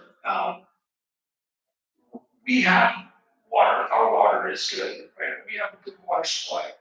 To my knowledge, we have a water supply issue in Nevada on this area. There's not any dry hydrants. Fire suppression, they're all marked. All our crews know about. They're gonna, they do 3 plans every day. They know about the hydrants that are dry. There's red flag day. There's cross staff between engines and brush trucks and whatnot. So every red flag day, to my knowledge, that happens, and the crew knows about that. So the water is always a concern, but it's always taken into effect, and I think that it's important to understand the difference between a structure fire, how we fight it, and a wildland fire. Makes sense. And I was just, And those are great questions, because the two of those, they're really disconnected. You know, the wildland fires, you know, it always gets everybody talking about these things, is these prairie fires, that fires just ripping across the countryside, and they're almost always associated with winds, right? So we're looking at both of those. So just recently, Arvada has a really nice program, and up on North Table Mountain, we just conducted a 11 house mitigation, where we got the property owner's permission to essentially walk around the house and talk about fire mitigation. And you know, it's relatively simple, but it's surprising how many homeowners had no idea that the small things they could do to mitigate fire, from, you know, just brush beside the fascia of their house and fire getting up the side of it, and just overgrowth, and some of the stuff that you think are very, very basic, that all of my neighbors, you know, went door to door and started talking to them about this. All of them were really surprised that how little work they needed to do to actually prevent one of these runaway fires. I think that's one of the things that we need to educate our homeowners more on, and that's something that Arvada is doing a really good job of. But it's a small task force, you know. It's only so much resource, you know, that we can go out there and knock on these doors and promote this. As far as the water thing goes, that's a great topic. I'm gonna let you take that one, because I know exactly where you're going. Well, I got a question about the wind. You mentioned that it's all over the wind. You were talking about. Yes. Yeah, so what is it about the wind that causes the forest on fire? Well, it's just, you have vertical fires at that point. So once you, I mean, if you Like the electrical line. Well, obviously. Above, on the ground. Well, I mean. The wind sparking and the fire. Yeah, I mean, I think we're kind of talking two different things. I think we're talking, first of all, where does the fire start? You know, when we have dilapidated telephone poles and old infrastructure, you know, the wind certainly stresses that, and then it breaks it, and then it gets on the ground and starts the fire. The second part of it is when you have winds, when you have vertical fire, you know, that's a big difference, because all of a sudden, you know, if you watch fire travel with winds, it's unbelievable how quickly it will fire, right? Yeah. Oh, where did that come from? It's not man-made, right? It's made with that. I think that our companies have a lot of. Oh, they do, and I think they've listened. I mean, at least I'm seeing it. I'm seeing a lot of action and a lot of talk with the utility companies beginning to do maintenance, you know, and shut off power. You know, so where do people go? I mean, if they don't do the maintenance, then they're liable, because the fire starts, obviously, so there's somebody big to sue. But if they are trying to get on top of it and they shut off the power, then people are upset because they don't have power, right? So I think that's a whole other topic. But why can't they just take the lines, spend money that they're making, instead of having it going through the forest, above ground, buried, so that way the wind won't affect. A spark. Yeah. That's I would say that's one thing that money could answer. Yeah. Well, and those are the conversations we're having. You know, the recent fire we had here a couple years ago, you know, that got us all talking about it, thinking about it, and there's lots of talks. You know, and that's definitely on our viewpoint. You know, the recent fires that we had in California, you know, it's a big thing again. You know, people are dying from it. You know, and identifying like what starts the fire and what you can do to mitigate it. You know, those are the talks we're having, and that's directly related to, you know, what we're doing on the Arvada Fire Board. So these things are taking place, and great conversations. And I was just gonna say that's part of that accreditation and ISO 1 rating. And we've typically been, the Arvada Fire Department has typically been a hydrant district. And we've almost always had hydrant nearby and worked in conjunction with the city. I mean, Chief Parker and Chief Locke and Ryan can tell you more about the details of that. Our deal is, from a board level, is just saying, hey guys, we gotta, you know, we gotta meet this requirement to be accredited and have ISO 1, which means that they've done the analysis to make sure that we have water. Now, A wildland event is, obviously we've seen, so no one's gonna sit here and say it can't happen. Okay, so that, I just wanna make sure you guys, and so, from my perspective, he knows that I pull him aside, and saying, well, I sure we have a red flag day tomorrow. I sure hope we have Overwatch. And that just means the best way to fight a wildland fire is to, again, to your point, stop it immediately, right? Don't let it get away from you. You know, we've had, you know, things can get a little silly at times with the whole water thing. And you can have to sit across the table from somebody and from the city and they'll say, guys, I think we ought to maybe think about a sprinkler in the kitchen. Like, well, we probably wanna look at how that would affect the water. And I'm like, really? I mean, one sprinkler going off is kind of a problem, or even 10. And I'm like, hey, chief, what's it like when in the Marshall Fire? He goes, well, Jim, things are melting all over the place, water's all over the place, gas is all over the place. You know, we're just trying to shut stuff off, right? And the last thing we want to do is risk lives. Okay, so we're not going to risk lives to protect property. I just want, you know, we will risk lives to save lives, but typically we're not going to risk lives to save property. But water is essential.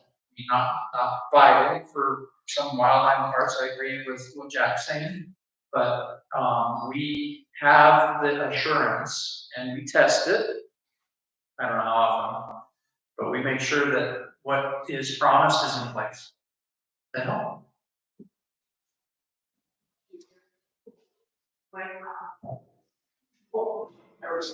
I'll add something, I'm trying to have a sense of humor. My kid asked me just last night, if you could control one thing, what would you want to control? I don't even think he really knows I'm running fire. But he's like, if you could control fire, would you want to control that, or would you want to control water?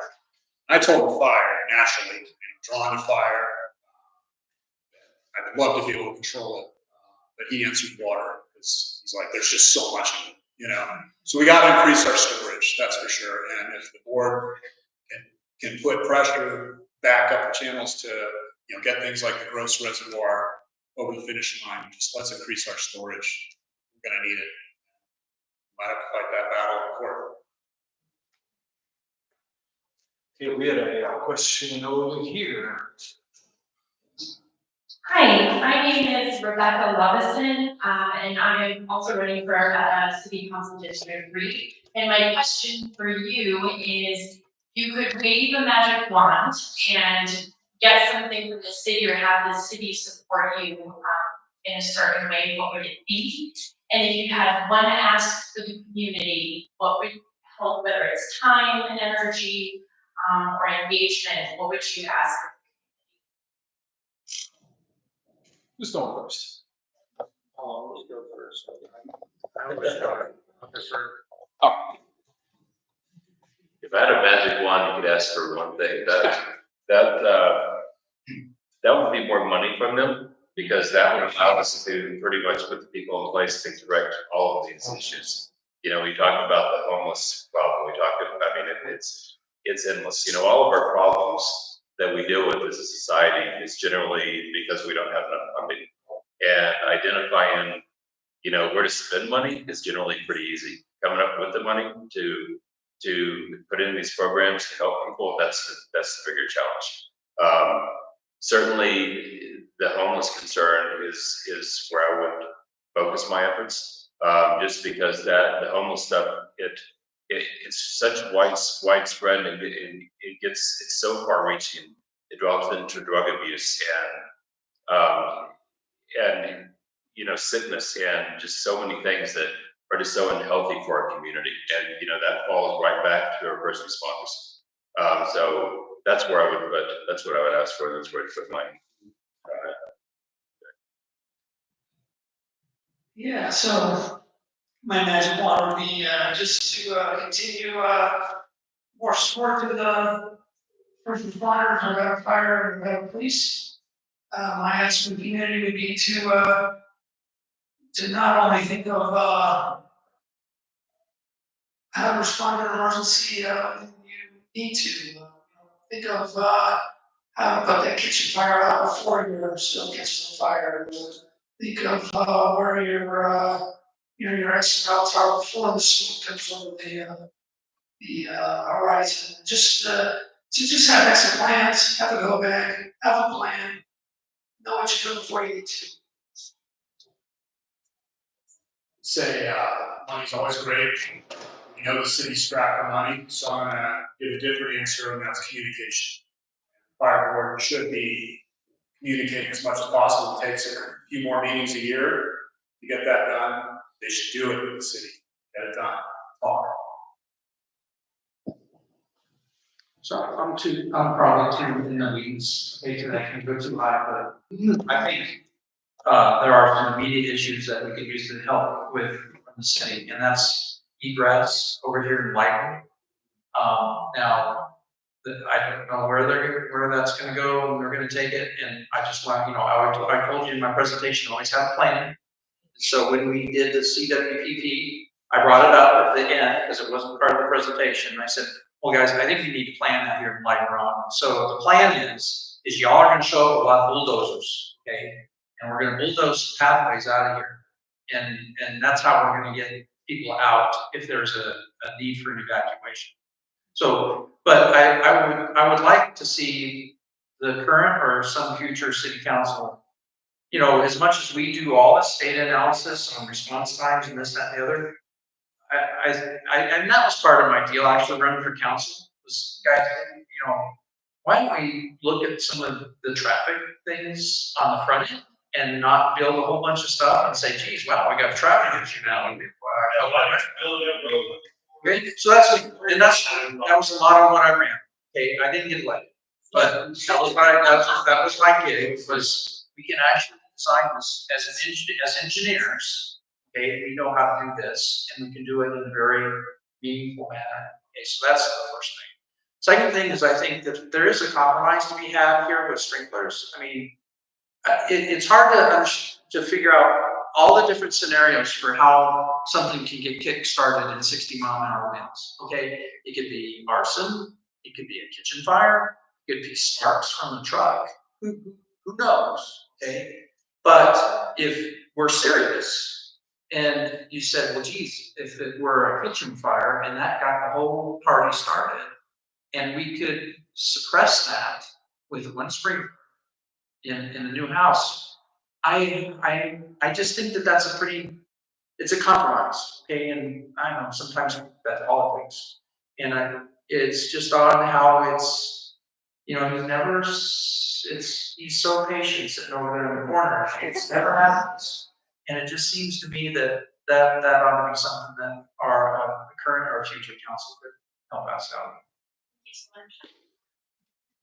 Okay, we're gonna have one more question. I can't believe you have questions. This is a big topic. And we're getting close to, I cannot think really. I thought you said it. So we have one more question and then we'll wrap it up. Thank you. I think you kind of went into what my question was going to be about a little bit, because we talked about density development, land use code, all those different things, and it doesn't matter how dense it's going to be. Obviously, west of that is where wildfire risk is. It's also where development's going to happen, whether it be new build communities, quantum center. People are going to be out here with the risk of wildfire. And I'm aware that now there are a lot of codes when it comes to suppression systems, sprinklers, fire lanes, trucks can get into developments.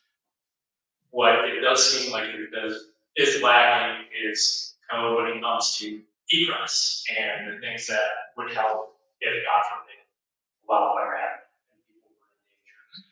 Do you think that's something that fire department should be more involved in with city council when, they are reviewing these codes, going about creating a comprehensive plan and starting to decide how development's going to happen in this area? You guys want Steve to answer that?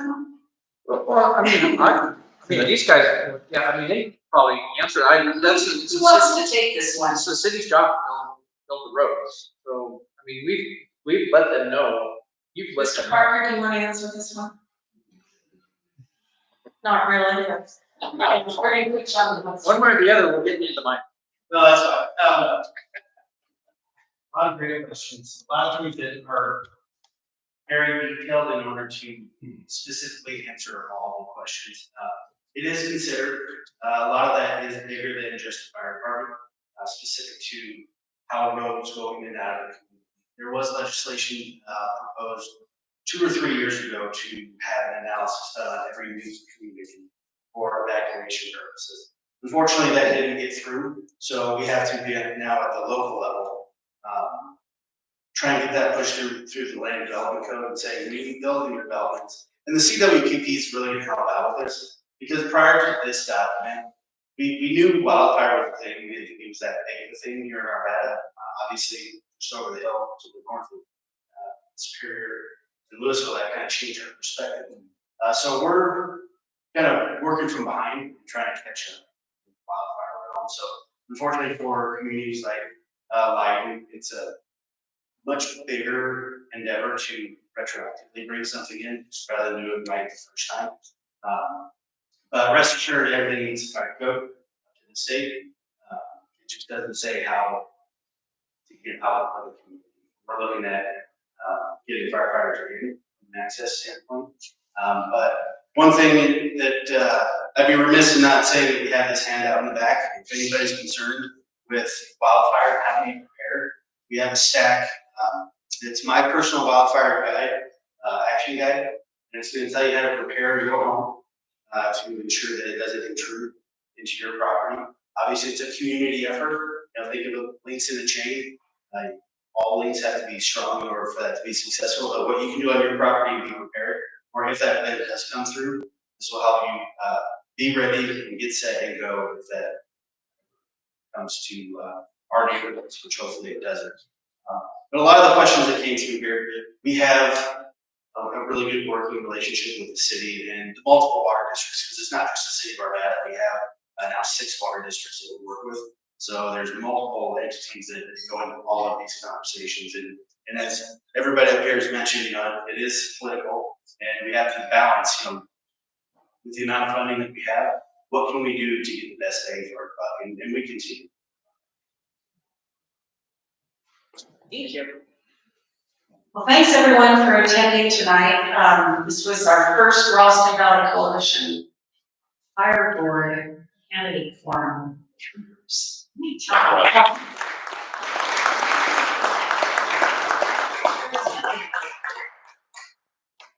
Everyone should pick up one of those flyers. Did you bring them? Okay, super. Yeah.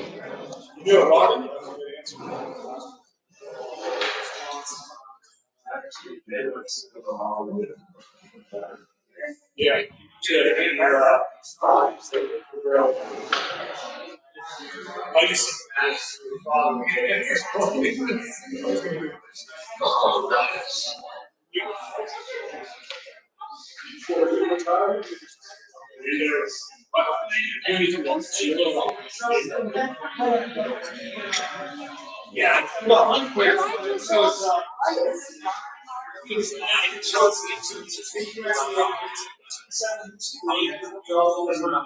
He does, and that's why I need to see it. So just